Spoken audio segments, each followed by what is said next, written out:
So why aren't launch times on a mission strike classified? Again, I would defer you to the Secretary of Defense's statement he put out this morning. There were various reasons he listed, things that were not included in that messaging thread that were not classified. And again, going back to the American public, do you trust the Secretary of Defense, who was nominated for this role, voted by the United States Senate into this role, who has served in combat, honorably served our nation in uniform? Or do you trust Jeffrey Goldberg, who is a registered Democrat and an anti-Trump sensationalist reporter? This president and this national security team are putting our national security and the American people first. We are restoring American strength around the world, and the results of this operation speak for themselves. Putting aside Jeffrey Goldberg, though, just for for American service members who are going to have to carry out these missions in the future, what I guess the message that's coming from the response to all this that we're hearing is that nothing sensitive happened.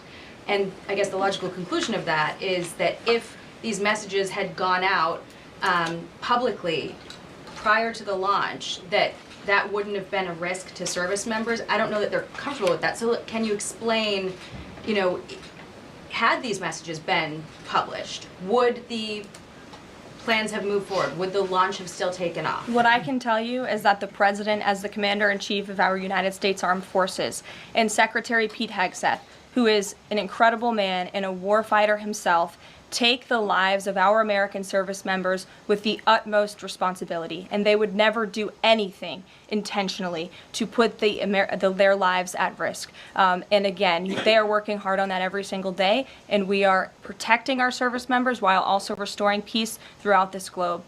It's something the previous administration has not done. And I would just add one more point. We are not going to be lectured about national security and American troops by Democrats and the mainstream media who turned the other cheek when the Biden administration, because of their incompetence, left 13 service members dead in Afghanistan, and not a single person in the previous administration was held accountable for that botched withdrawal. Joe Biden said, in fact, it was a great operation. That is despicable. It's unacceptable to this president and this Secretary of Defense. The National Security Advisor has taken responsibility for this inadvertent number being added to the messaging thread. But above all, we take the lives of our troops, safety, security, prosperity around the globe with the utmost seriousness. Goldberg's intentions, do you believe Jennifer, that he go would ahead. release that to embarrass the administration ahead of the worldwide threats? Jennifer, go ahead. Given what you've said about the president's trust